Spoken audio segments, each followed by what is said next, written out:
Hi, I'm Rich from Richmond Gaming, and in this video we're going to be taking a look at the roster building element of Marvel Crisis Protocol. We'll take a look at the components that we need to build our roster, what things we should be wary of when we are building it, and also a quick tutorial on how to build that in Tabletop Simulator.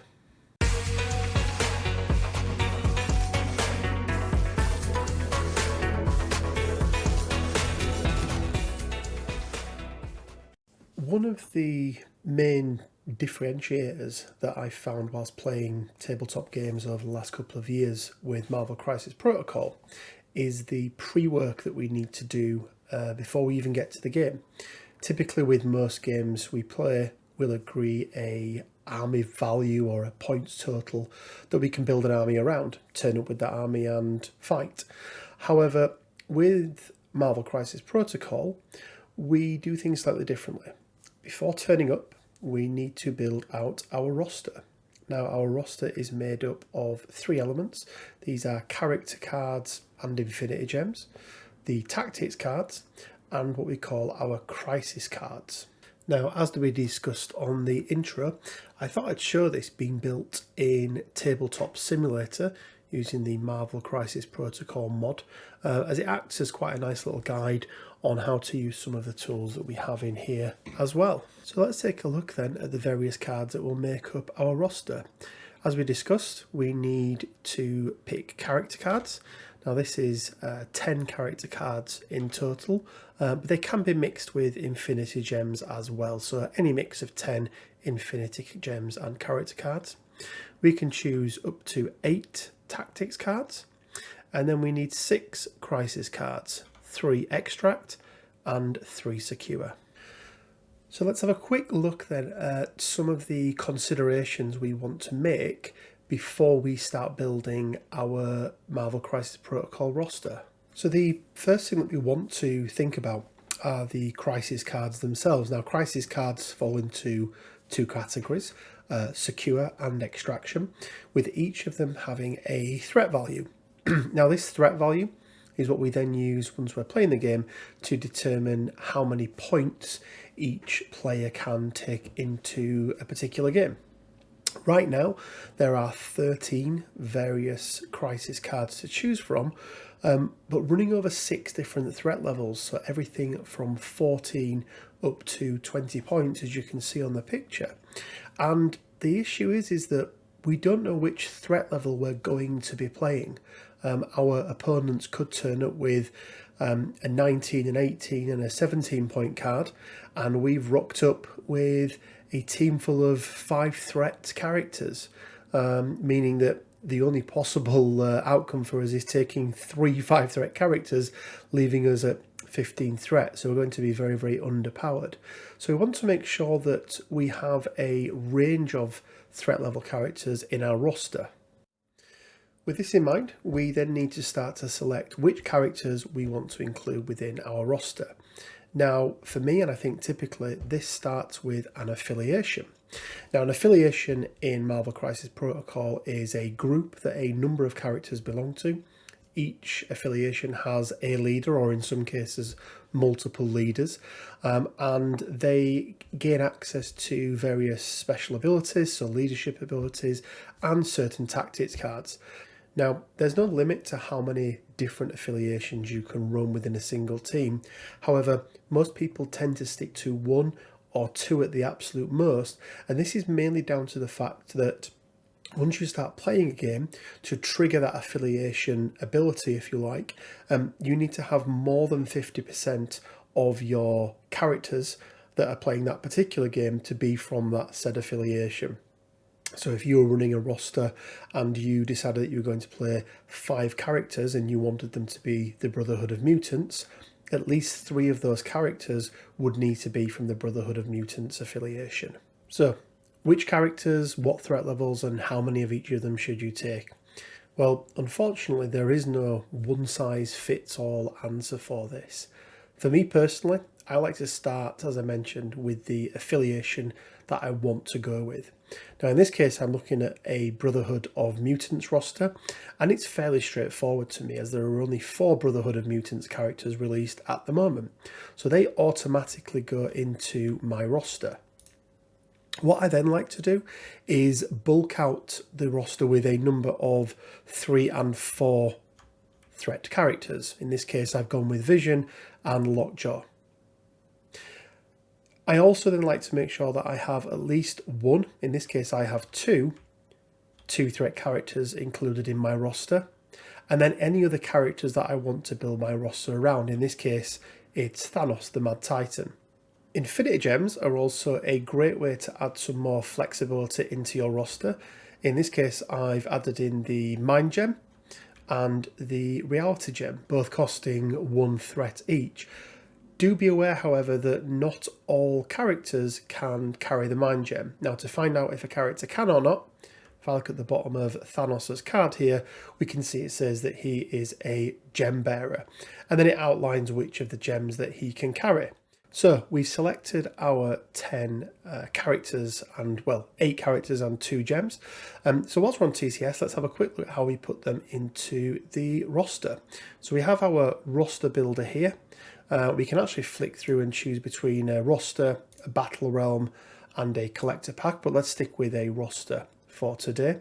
So we can also change the picture. So click through, find an appropriate one. Very appropriate. And we then simply drag and drop these into our roster. So one by one, add them in there. Now we've selected our 10 characters stroke gems, we've added them into our roster, so it is now time to look at the tactics cards that we take. Now there's over 110 tactics cards to choose from. Some of them are designed for particular affiliations, some of them are designed for individual characters, and some of them are for generic use by anybody and everybody. As of recording this, there are currently 9 cards, that is 8 tactics and 1 extraction card that are in the restricted or banned list. They are Patch Up, Brace for Impact, Field Dressing, Doom Prophecy, All You've Got, Med Pack, and then a extraction one which is Panic Grips, that are all in the restricted category. Now the limitations around this are you can choose any 2 of these cards to be part of your roster. And then lastly, in competitive play, the banned cards are Hired Muscle and Drop Off that unfortunately can't be included at all. So we have chosen our cards for our roster. We've taken our 2 cards that are restricted. We have All You've Got and Field Dressing. We've taken a couple of cards that, whilst are unaffiliated, do require a couple of individual characters to use them. So we have Magnetic Refraction used by Magneto. We have Deception used by Mystique, and we have Power of the Cosmos, which is used by Thanos. We then also have a Brotherhood of Mutants, so we need to be running the Brotherhood affiliation to be able to use this card. And then 2 generic cards that can be used by anyone, so Extreme Conditioning and Climbing Gear. Now, I've added these in because they give me a lot of movement. So Asteroid M, Climbing Gear, Extreme Conditioning, and indeed Deception are all movement cards. And my big hitter in this team, who is typically Magneto, doesn't have great movement. He only moves small. So that's why I've chosen them cards. But it's really down to your individual play style and what cards are going to work well with the affiliations that you choose. So once again, we've chosen our cards, so we need to put them into our roster. So this is the same roster that we used before. So we just, one by one, drag these cards in, and they will be there waiting for us in the next part of the video when we choose which of the crisis cards we're going to take. So, crisis cards. Now these are split into 2 types, secure and extraction. And as we covered in our Marvel Crisis Protocol review, these form the narrative of the game that you are going to play.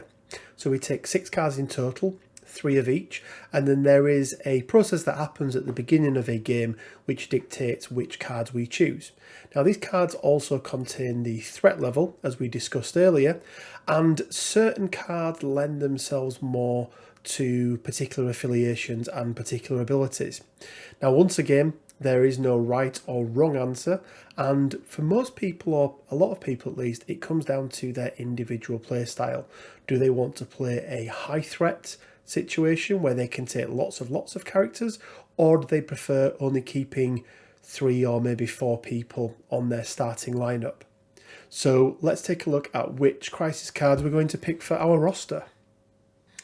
And here are the 6 crisis cards that we've chosen. So as you can see here, they're varying in threat levels, and they all have different objectives. Now the key thing for me when I'm picking my crisis card is making sure that they play to the strengths of my characters. So here, for example, you can see that in Alien Ship, which is a 20 threat, we need to roll a dice that hits a crit. Now in my roster, I have Thanos. He also runs a reality gem, and that reality gem allows us to turn a failure or a skull into a crit. So that works really, really well. If we look here on some of the other maps, we have interacts for the secures. So rather than leaving somebody behind and having to sit on that point for the entire game, we can just interact once with them, flip or do whatever it is we're going to do with them, and we get to pick up those VP points at the end of the game.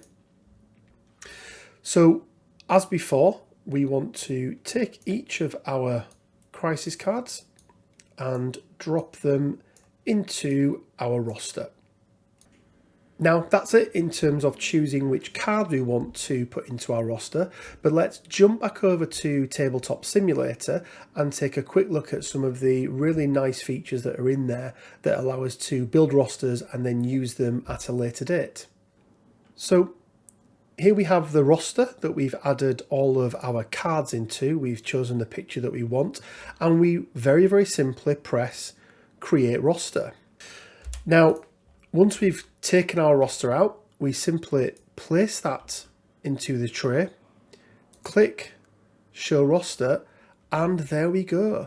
All of the cards that we have pre-selected are included for us. So it means that building a game becomes really, really easy on Tabletop Simulator. And there we are. Everything you need to be able to build your own roster in Marvel Crisis Protocol, and also transfer that over to Tabletop Simulator as well. If you've got this far in the video, please like, comment, subscribe. It really, really does help with everything. And as always, take care, stay safe, and until next time, bye for now.